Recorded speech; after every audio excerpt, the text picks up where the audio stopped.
And now, a native podcast with Matt and Zach. And welcome back to another episode of A Native Podcast. I am Zach, and with me, as always, is Matt. And I got to start it off that way, as always, and say, Matt, buddy, how are we doing today? I'm doing good. I'm gonna be that guy and pop this drink here real quick. Yeah, you're gonna be talking a lot today. I'm That's what it I'm is. You I'm gotta that excited for today. I need my caffeine. exactly. You're gonna need to quench your thirst and have so your mouth doesn't dry up, and you're talking. You can't. My yerba mates. Your So your mates, yeah, your yerba little addiction there to your tea. everyone's got something, man. No, yeah, I'm doing pretty good. I this is a cool one because we kind of covered that big Northern Plains treaty with the Fort Laramie. Right. And today's covering a bigger Southern Plains, which is probably the biggest one down there. Right. No, and if you're not familiar, if you didn't read the title is the Medicine Lodge Treaty. And it is with the Comanches, the Kiowas, and the Apaches, right? Kind of in that Southern Plains, like you're saying, that Kansas, Oklahoma, kind of area, in which this took place. And we'll talk about that. We'll get into that here a little bit, but we always got to start it off kind of that way, Matt. And you have fun facts, you have interesting things, you have ongoing topics and things happening in today's day and age. What is happening today?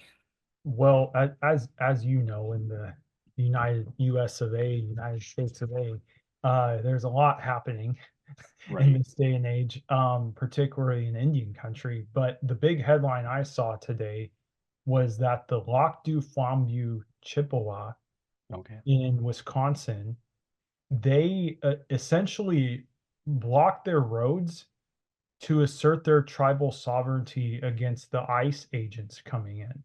Oh, wow. Very interesting stuff. It was a headline I literally just saw today. Interesting. And that's, they're more on our northern border. Because Right. most of the talks the southern border, but it's like where you live, you're close to Canada, right? So we Mm. forget sometimes the northern border because of all the news is focusing down south. Right. No, and you're absolutely right. And people don't realize how many actually drugs go over our northern border through some of these reservations. We talked about the St. Regis Mohawk. We highlight that video about kind of like human trafficking even going over Right. the border and what that means. I mean, it's not necessarily human trafficking like, oh man, these people are stolen and thrown in. It's, hey, this guy's from India. He heard he could have a better life in America. He got a plane ticket to Toronto. Now he's going to take a boat across, the river Right.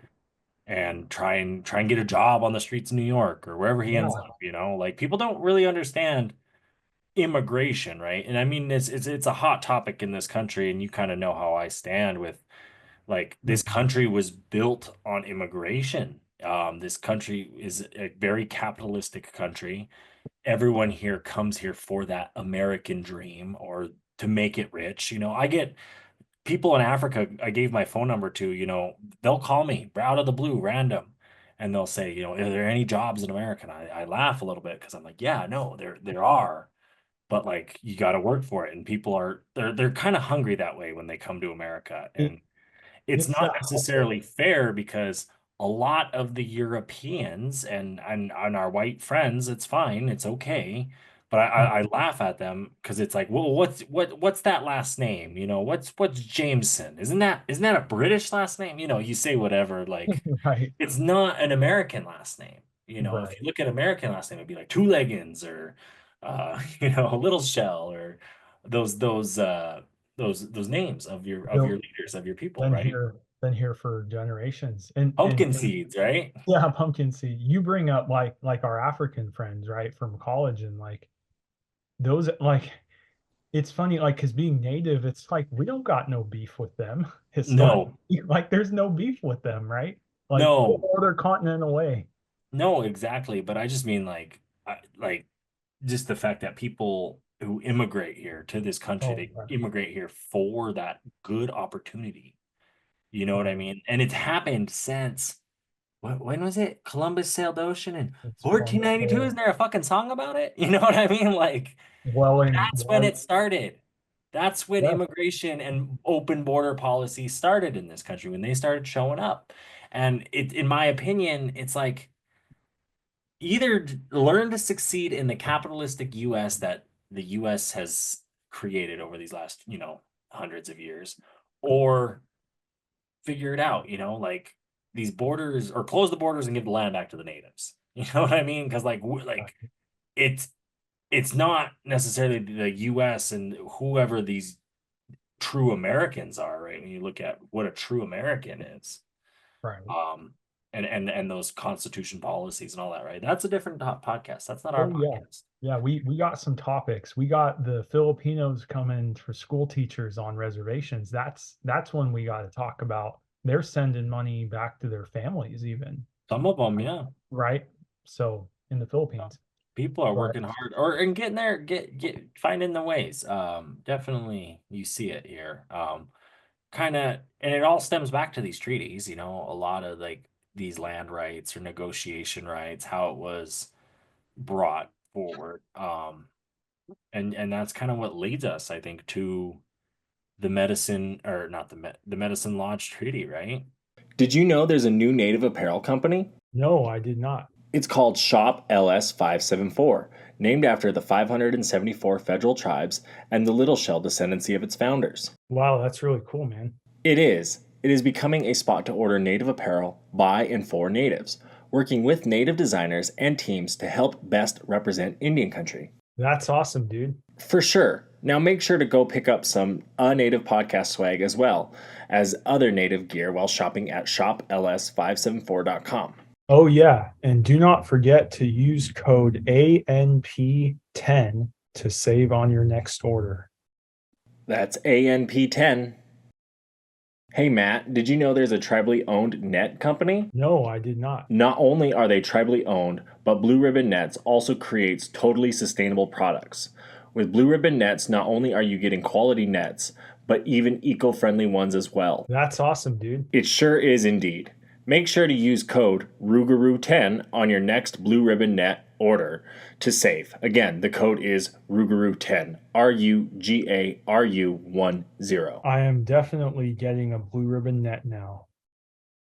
Tune in every Tuesday to hear your favorite native podcast. That's right. A Native Podcast has new episodes every week, ranging from boarding schools to Indian child welfare. Not only that, but we have Indian country covered from Maine to California and Florida to Alaska, Hopi to Blackfeet and Choctaw to Tlingit, and all those Crees in between. And all you other natives and non-natives out there, we want to remind you to tune in this Tuesday to A Native Podcast.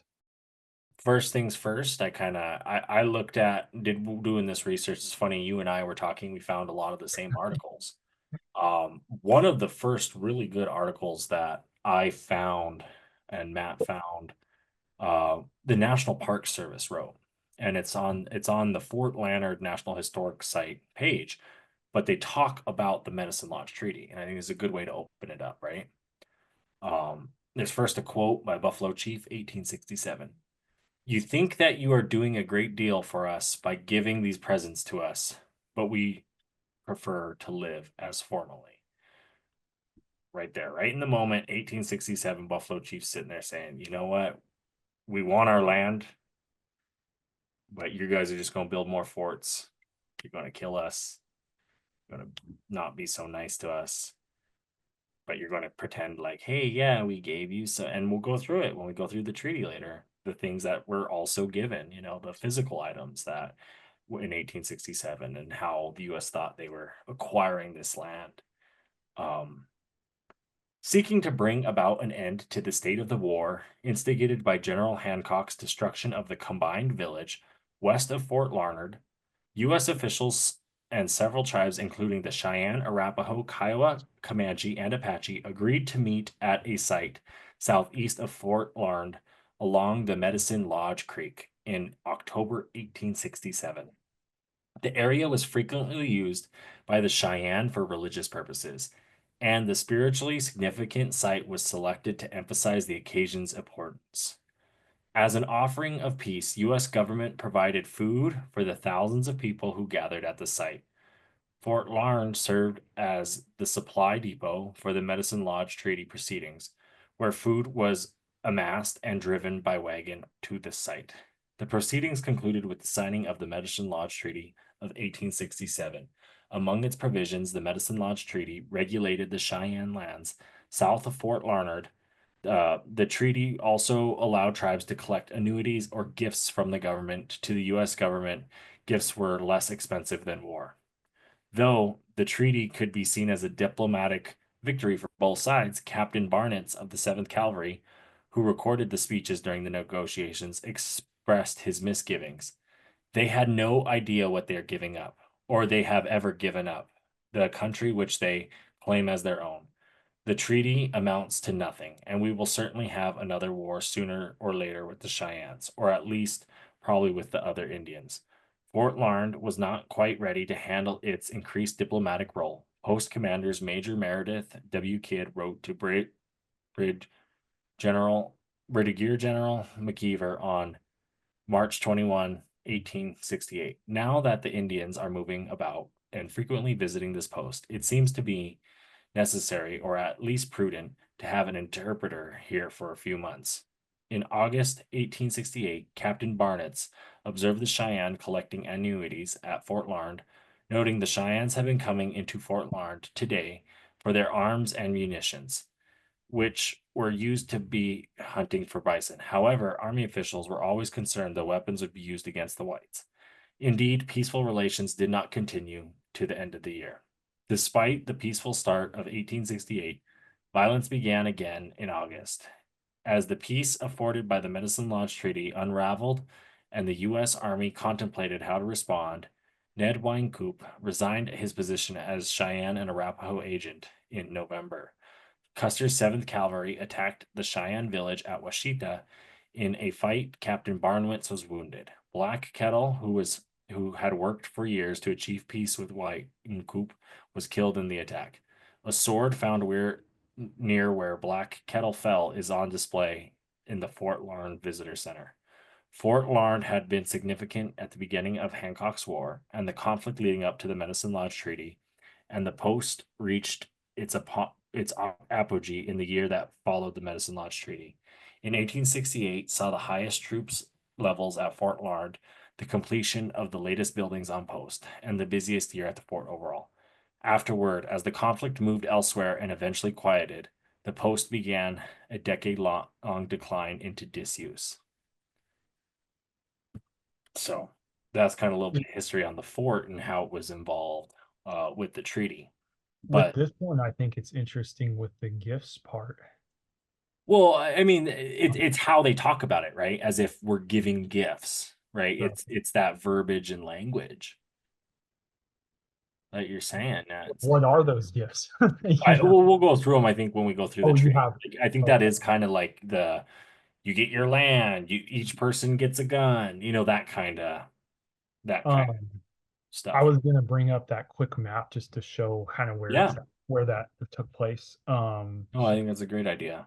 Let me share screen.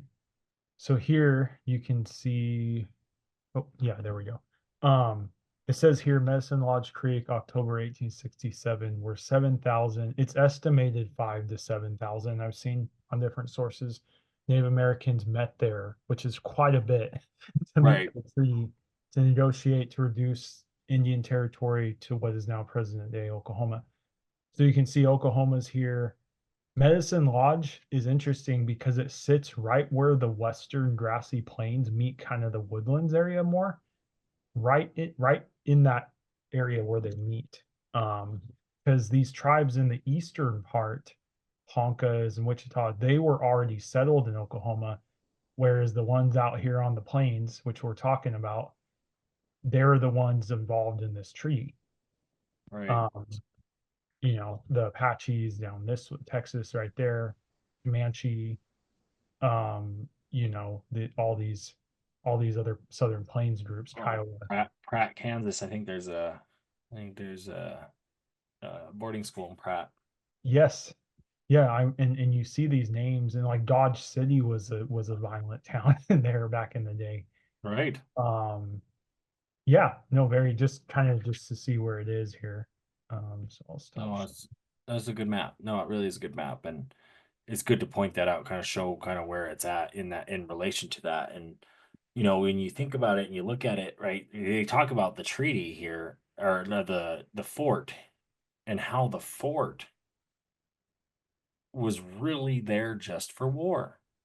you know, like they act like these forts were peaceful, and they weren't. They were there when natives were fighting back.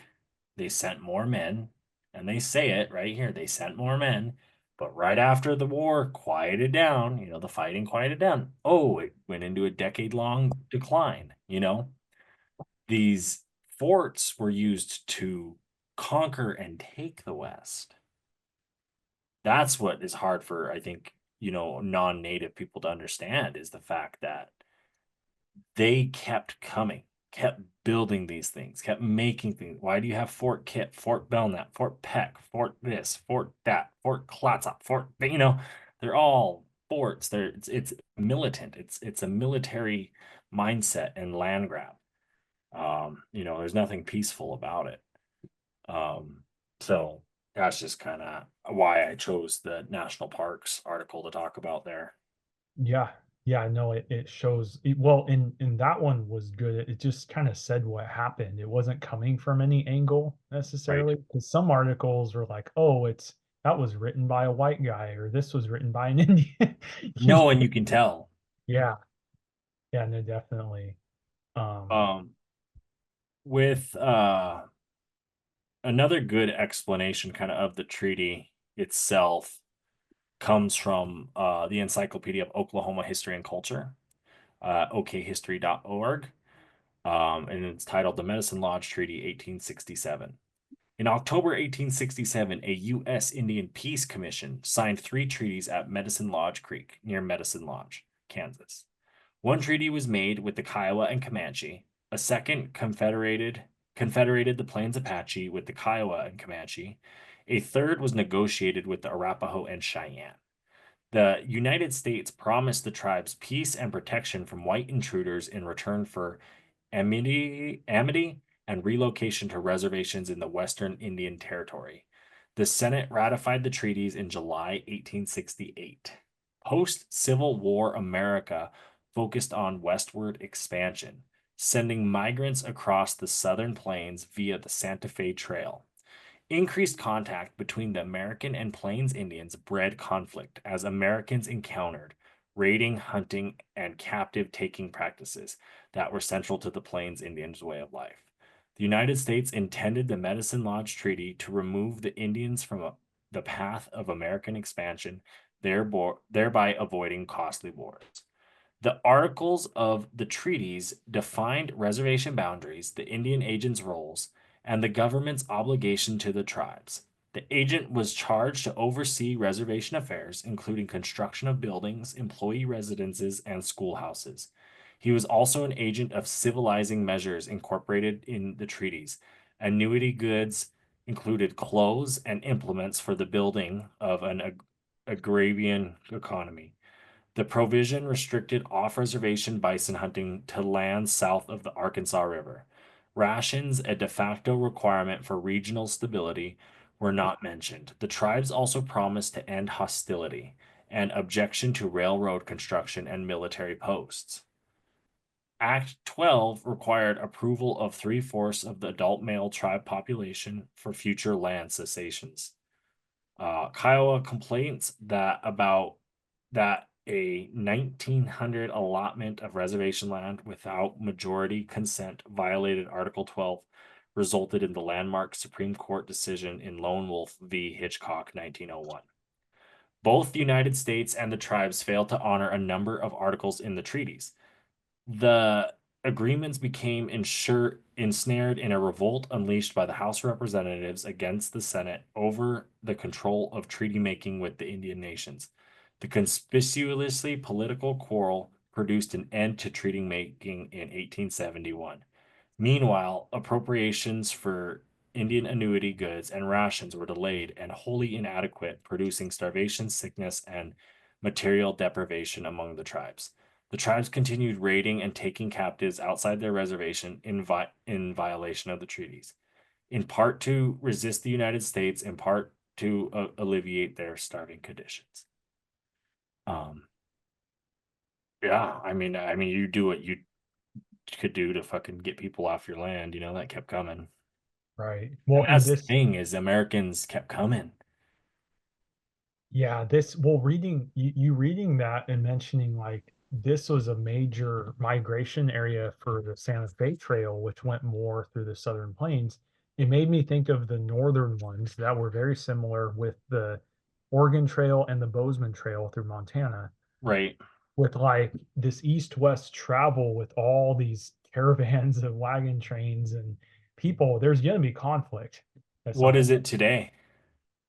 I-40 freeway. goes through Albuquerque, Phoenix, you know, That's it. Oklahoma, northern Texas. No, I mean, think about it, right? Right. When you look at modern day, these things haven't necessarily gone away. No. These routes and these things, you know, it's ownership and control of the land what's changed, and it's these treaties. But I love when you break these treaties down a little bit and they talk about things like that. Like they promised to not object the railroad and any military posts being built. You know, it's like, oh, so we have to give up our lands and you still get to build military stuff, you know, or we want to keep fighting. You know, and I think that was it. You know, they didn't want to keep fighting, and these fights have evolved obviously into the courtroom, in my opinion, Right. because of these treaties. And it's interesting to see that this treaty was kind of one of the ones that um, ended all treaties. Right. Right. No, it's interesting. And the tribes in this treaty, like the Kiowa, Comanche, Plains Apache, Arapaho, and Cheyenne, those are warring tribes. Like the Comanche were feared. Are they, see though, are they warring because that's how European history wrote about them? Yeah, and that's a very valid question. You know what I'm saying? I personally think the Comanche out of these guys were the ones that were truly they were skilled horsemen. Right. Like those there's I heard from a guy I went to high school with. He was from Texas, and he said he grew up in North Texas. He said his grandpa was telling him stories of his dad or grandpa who was killed by a Comanche in North Texas plains.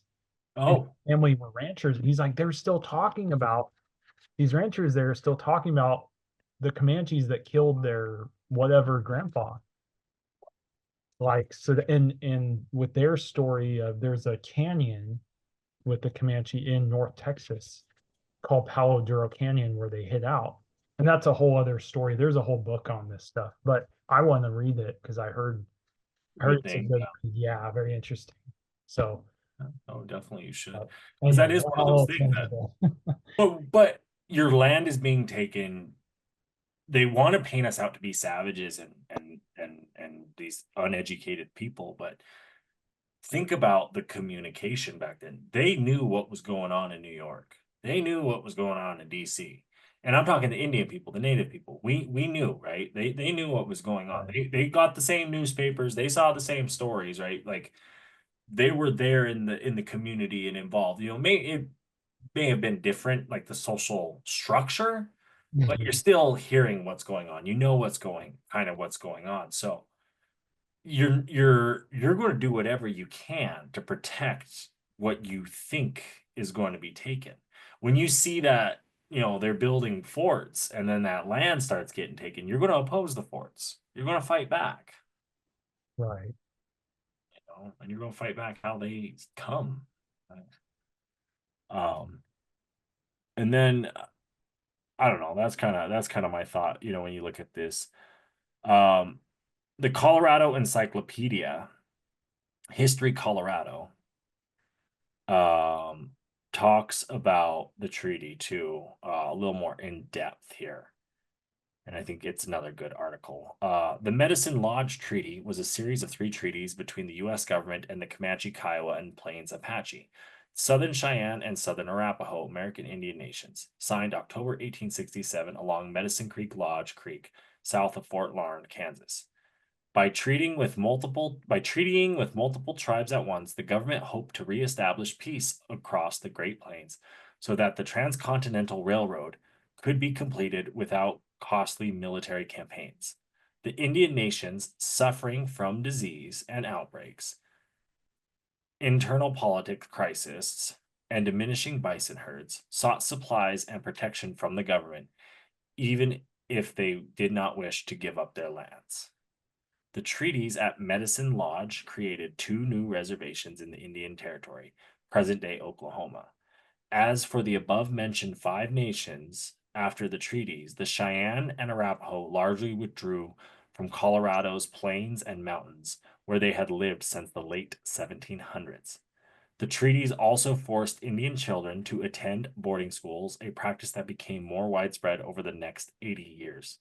Although the treaties removed American Indians from the path of the railroad, they failed to establish peace and had a disastrous effect on the lives of the culture of the indigenous people on the Great Plains. The 1860s, and this is kind of the origins of the story, you know, and looking at it, Matt, I was reading it here, and as I talk about the Transcontinental Railroad and it being costly, right? We got to think, where is America in 1867, right? They're getting out of the Civil War. How Right. much money did they spend on the Civil War? You know, and we like to say the South lost the war. Mhm. Yes, they may have lost militarily, but when you look at some of this westward expansion, that is some of the values the South was fighting for. Right. They were wanting that westward expansion. You know, there were Southern families that thought they were owed land in the new America.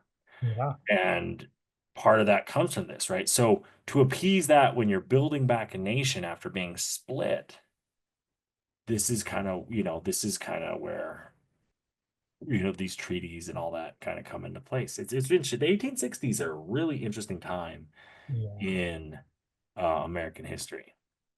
And the origins of the 1860s was a period of intense conflict between whites and Plains Indians. As whites repeatedly invaded Indian homelands, the Colorado Gold Rush of 1858-59 drew gold seekers and other white immigrants to the region, while in 1862 the Homestead Act and the Pacific Railroad Act spurred even more immigrants, as well as construction of the Transcontinental Railroad across the Great Plains. These incursions diminished critical resources on the plains, especially the bison upon which the Plains Indians depended. Other political and economic developments exacerbated tensions between the whites and Indians. Kansas, 1861, and Nebraska, 1867, both gained statehood during this decade. The Colorado Territory continued to grow thanks to new technology that revived its mining industry. The end of the Civil War in 1865 also allowed the government to divert more resources to the development and conquest of the American West while building an economy after that war, too. Got to think these politicians in DC, right? They are spending money. They need to get this economy back on pack. You know, we're spending military money, you know, on a civil war. They were taking loans out from other countries during the Civil War. You know, both the North and the South were. So how do you build that economy back, right? Indigenous nations were divided on how to respond and to increased pressure from white immigrants and the U.S. military. Some leaders, including the Cheyenne chief Mukteavato Black Kettle and Arapaho Hosa Little Raven, believed that maintaining peace was necessary in the face of a superior fighting force. Others, including Cheyenne chief Tall Bull and the Cheyenne Dog Soldiers, believed that Americans could not be trusted to preserve the peace and must be violently resisted. Treaties and conflicts. In 1861, the Treaty of Fort Wise assigned the Southern Cheyenne and Southern Arapaho a reservation in eastern Colorado Territory. that changed after U.S. cavalry slaughtered more than 200 Cheyenne and Arapaho as they camped at Sand Creek on the edge of the reservation. In late 1864 and in 1865, the Little Arkansas Treaty promised reparations for the massacre and sought to move both tribes to a reservation spanning northern Indian Territory, present Oklahoma, and southern Kansas. However, the Cheyenne Dog Soldiers never agreed to this treaty, and the tensions only increased after the U.S. military built 2 new forts near important Cheyenne sites in Kansas. To intimidate the Indians into another treaty, General Winfield Scott Hancock was sent to western Kansas in the spring of 1867. When his troops arrived at Cheyenne Lakota camp near Fort Larned, the Indians fled, fearing another Sand Creek massacre. Hancock, who had little experience with the Indians, was insulted and ordered the abandoned camp burned. Reprisals from indigenous nations, a series of conflicts dubbed Hancock's War, finally prompted the government to send a peace commission to Fort Larned in the fall of 1867, which led to treaty negotiations. The peace commission goal was to establish security for person and property along the lines of the railroad now being constructed to the Pacific. Leading the negotiations would be acting Indian Affairs Commissioner Nathaniel G. Taylor, Senator John B. Henderson of Missouri, General William T. Sherman, and Christian reformer Samuel F. Tappan. Among others, numbering 165 wagons, 600 men, 1,200 horses and mules, the U.S. government's treaty delegation reflected a sizable investment in the peace instead of warfare. For about 2 weeks in October 1867, the government's supply train fed a camp of more than 5,000 Indians. And this is kind of where you said the 5,000 to 7,000 number, along Medicine Creek Lodge, southeast of Fort Larned. The government could afford to be generous because it was the most powerful player in the negotiations. The military had already established forts in the region, and the tribes were fractured along lines of peace and warfare. And the bison herds were diminishing so rapidly that tribes would likely be open to securing government annuities to help them survive. The tribes shared the same difficult position, but each pursued its own objectives and at the negotiation.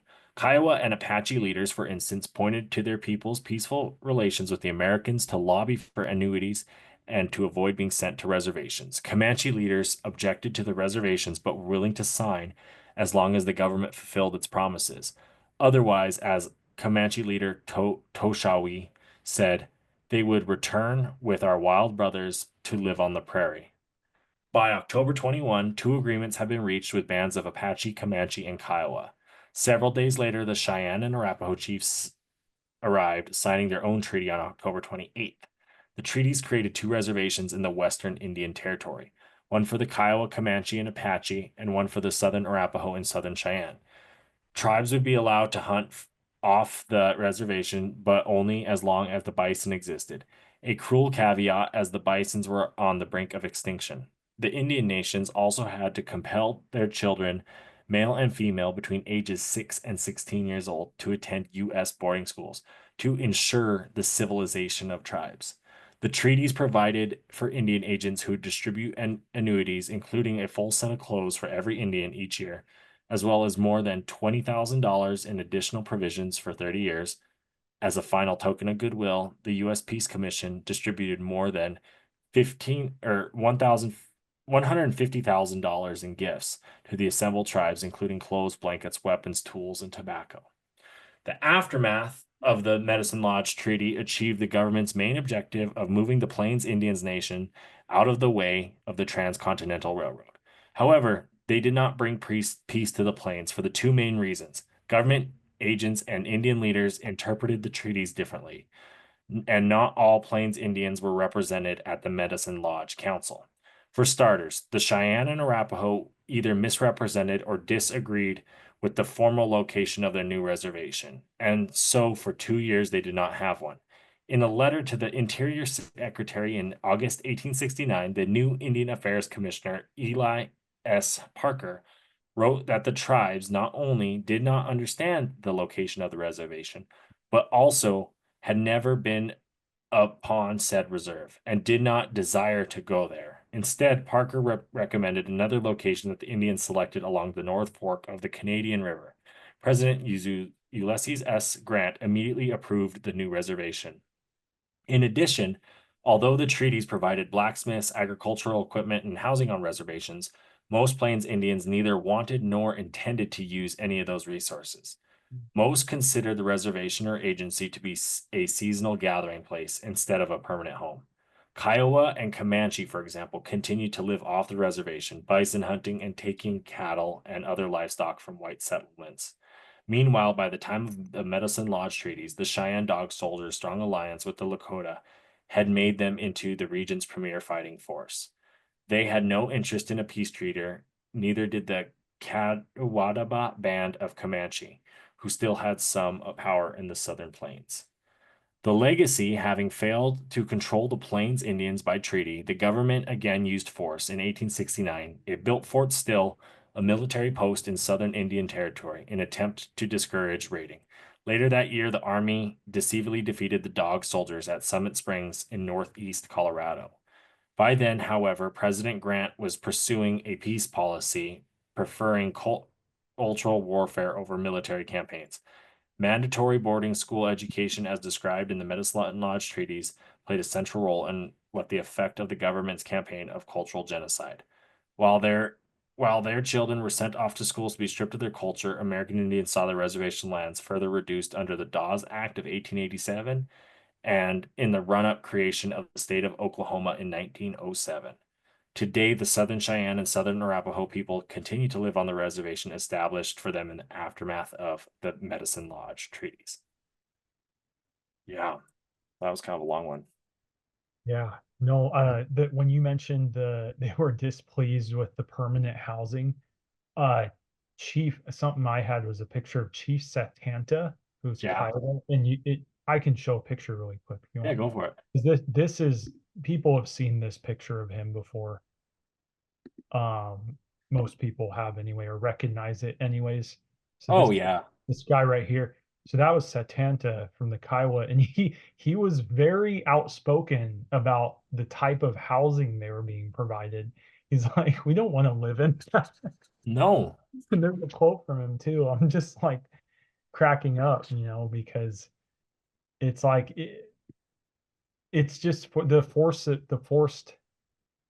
forcing them to do this, and it's like, well, that's what it was. You're forcing a hand at, we got more guns than you.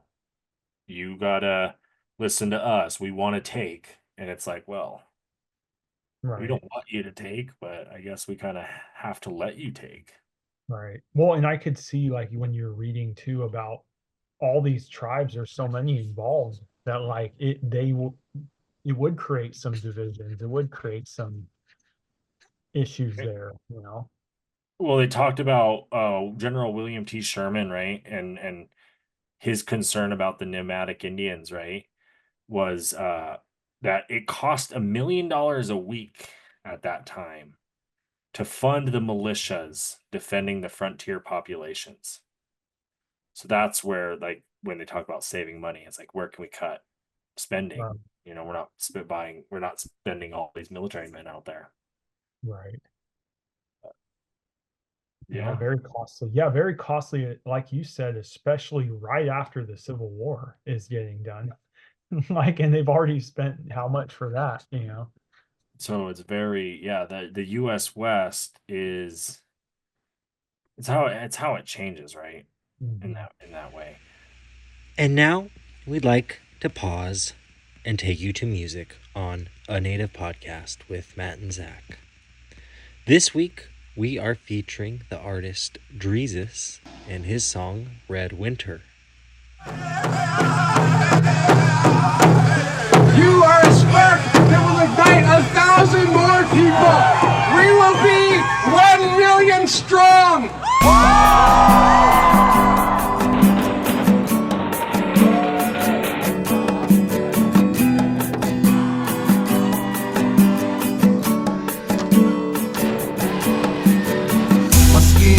I bleed red, I'm seeing red. I'm praying for my people out there who ain't seen it yet. His blood is cold, he's living lies forever told by his ancestors 500 years ago.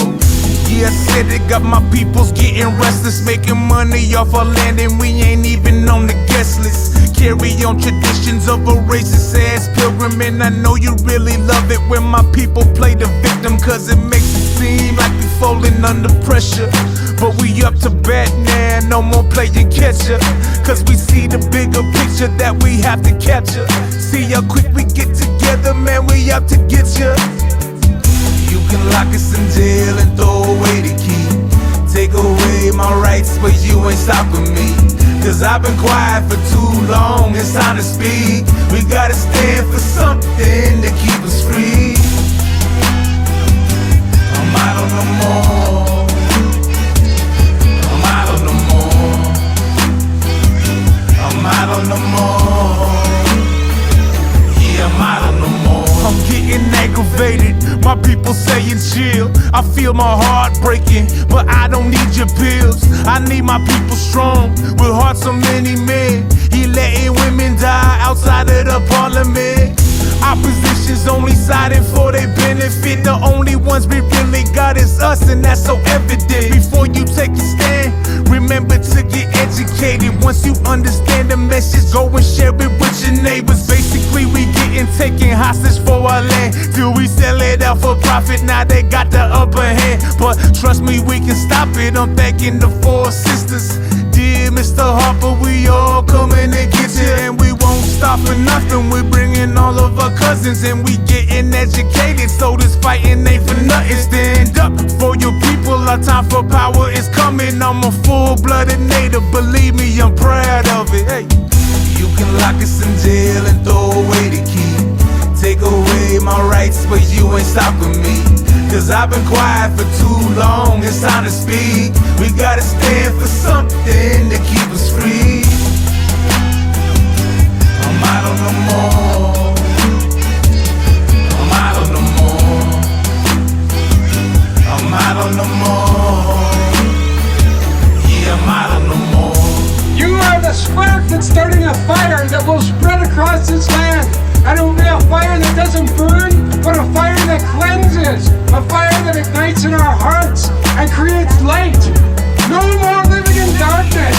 Our time now is to be light in the world. Everyone who is here today, you are a spark that will ignite 1,000 more people.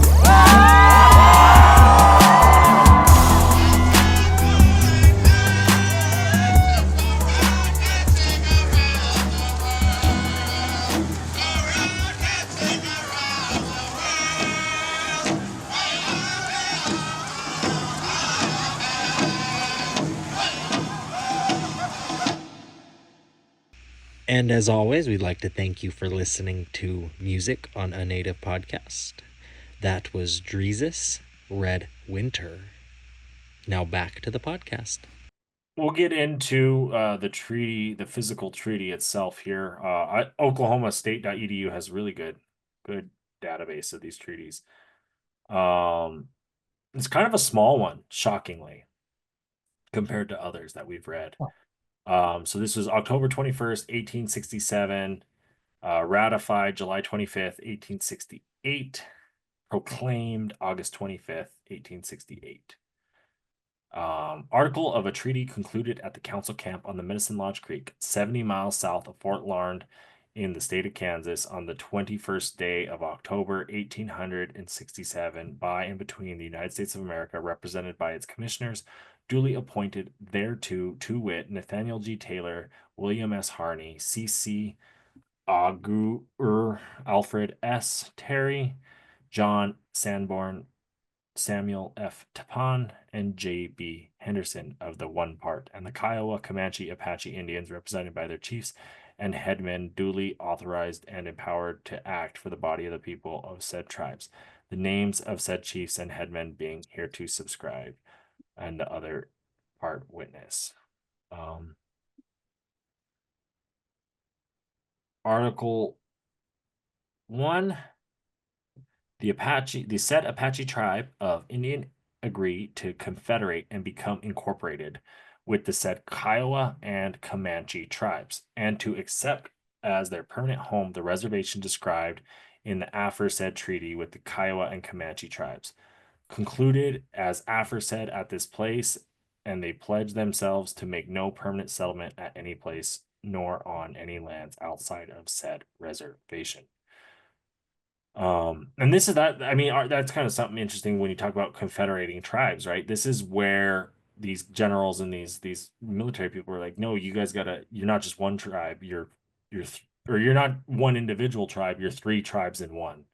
You know, Right. it's just that's part of it. Like they were forced to do that. It wasn't a decision.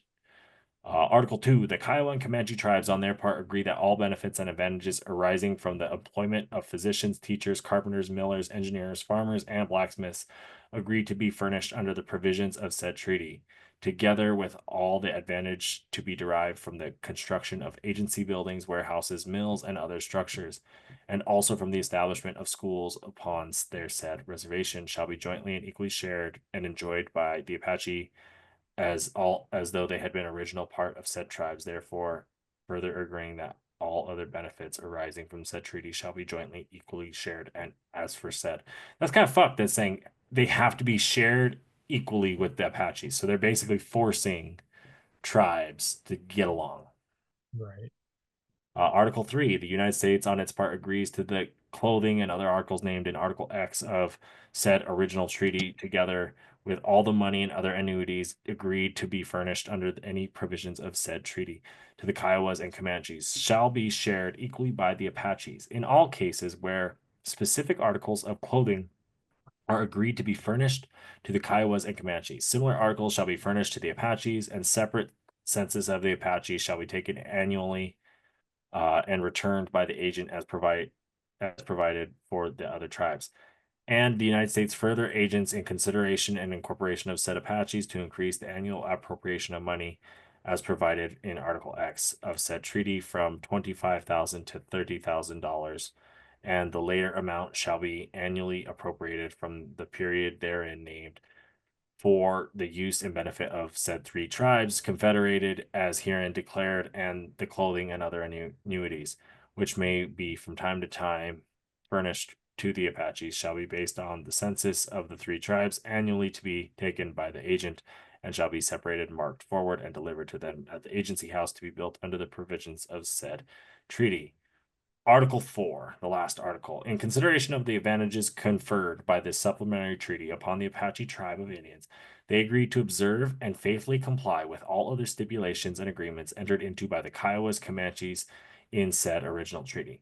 They agree in same manner to keep the peace towards the whites and all under the jurisdiction of the United States, and to do and perform other things upon said tribes by the provisions of said treaty. And they hereby give up and forever relinquish to the United States all rights, privileges, and grants vested in them, or intended to be transferred to them. The treaty between the United States and Cheyenne Arapaho tribes of Indians, concluded at the camp on the Little Arkansas River in the state of Kansas on the 14th day of October, 1865, and also by the supplementary treaty concluded at the same place on the 17th day of the same month between the United States of the one part and the Cheyenne, Arapaho, and Apache tribes of the other part. In testimony, and then there's all those signatures. And they had all the Kiowas, all the Comanches and Apaches that signed it, and those who were there to attest, which were all white people.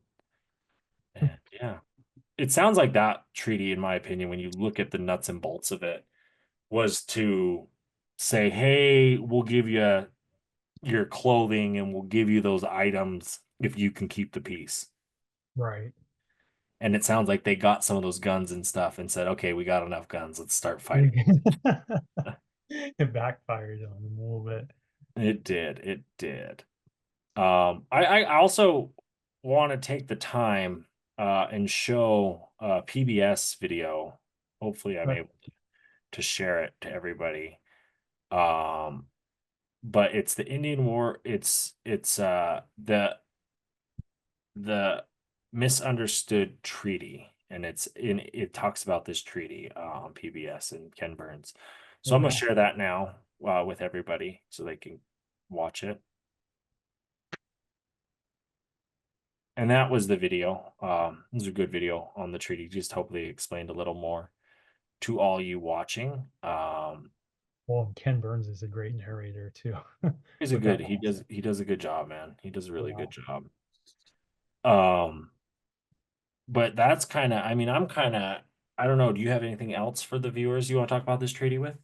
No, not essentially with the treaty, but if people want to, I guess it's specifically if they want to learn more about the Comanche specifically, there's a Right. good book who were part of this treaty. A good book called Empire of the Summer Moon. Okay. It is the rise and fall of the Comanche Nation. So it talks about this treaty in the book, and then after the reservation with Quanah Parker, kind of the Nice. tail end of their reign on the Southern Plains. So good book, good history resource too. Good. Good to So, hear. No, I definitely, I mean, it's definitely one of those ones, like you said, you look at these tribes and how the US was trying to deal with natives, and and they called it the Indian problem because like we talked about, you come out of the Civil War and straight into spending money with natives, with the wars happening out west. It at that time, what kind of sucks really at that time is the natives warring. They weren't partnering with a lot of the other tribes, and the US government was good at getting some tribes like the Crow to just say, hey, we'll accept your deal, we'll be scouts for you, give us a good reservation, right? Different mhm, things like that happened as well. So there's so much going on that I feel like if the natives could have united a little bit better on the front then, and kind of pushed back as a whole versus the US government, we may be looking at a different Western United States. right, Um, but definitely it all kind of led to where we're at now. Part of right. these treaties, these issues, part of these treaties being broken, and the proof of them being broken too. That Yeah, yeah, and hope it also goes back to those land rights that you talk about is like in whose territory? Well, go back to the treaties, go back to the original territory of every tribe, you know? exactly, exactly, exactly. So Well, this was a good one. This is a major treaty in the Western US. So any final words then? with these treaties, I just get out there and do your research, visit the site, in Kansas, if you're traveling through the middle of the country there, and I've never been there personally. I would love to if I'm ever down in Kansas for whatever reason, but Right. No, I mean, I had the ability one time. I was at I think it's called Fort Custer, where Custer lived in Bismarck in Mandan. oh wow, It's all right there. All that you have the Mandan huts, like the mounds, the and mounds, then right? there's even his house where General Custer lived, Oh wow, and the fort basically that was there. I mean, you could see where it was, where they built this fort and all interesting. that. And the natives that set up outside the fort, we're going to trade, we're going to make food, we're going to, that like, again, we're not these savages, we're not these kind of people. And to me, you would see that, you would see the fort, and then outside the fort you would see the buffalo tarp and the sticks holding it up, and the guy selling meat and saying, Right, you want a piece of jerky, you know what I mean, like that existed. right, And he's hustling. He's out there trying to say, I know these white people don't know how to cook this bison better than me. right. They like to eat my stuff. Like it doesn't happen. It didn't happen like, oh, you're different, I'm gonna kill you. It didn't happen Right, that way. It was so almost like today. You know what I mean? Like our conflicts are different, like how we go about them, but like just like you go to the store, you see someone you don't like, you bite your tongue when you're talking to them. Oh, hey, Jim. You know what I mean? Like it right, is that. right, But with these, like, that's how it was. That's how it was. Look at how these things are written. They're written in that legal verbiage jargon bullshit that is like, well, on the seventh day of October, we agreed with the Indians. No fucking native back then talked like that, mhm, and it was for a purpose, and that's what I hope people take away from these treaties, is that the treaties themselves show the US's plans of taking, stealing, and conquering the land. Like I said today, they're going to build a fort. We're going to make peace. No, but we're going to build a fort when all your forts have a track record of fighting the natives. Like, where's the peace in that? You know, so right there, you're already violating the treaty, and it's and that's the fight. And you hope you pray to God our lawyers in the courtrooms are backing our native fight. Exactly. We need our tribal lawyers. They're our big guns today in this day and There age. are warriors, man. There are warriors. But until next time, bye-bye. I know ballers, I know chiefs, I know riders from the east. I know educated natives down to picket in the streets. Middle fingers to police. Fuck you, we come in peace. I know red-skinned hippies that be giving me the creeps. I know beauty, I know beach, I know savages and freaks. And I know a couple cousins even bougier than me. No, ain't elite, bougie native, yes indeed. Art exhibit to the club, and we roll it 20 deep. Copper on my neck, gold on my ring. Feather on my hat, skin stitched chin. 100 warriors on my back, they be drumming when I sing. Man, there ain't no way around it. A Native Podcast is produced by G&G Advertising and Quartz Lake Productions.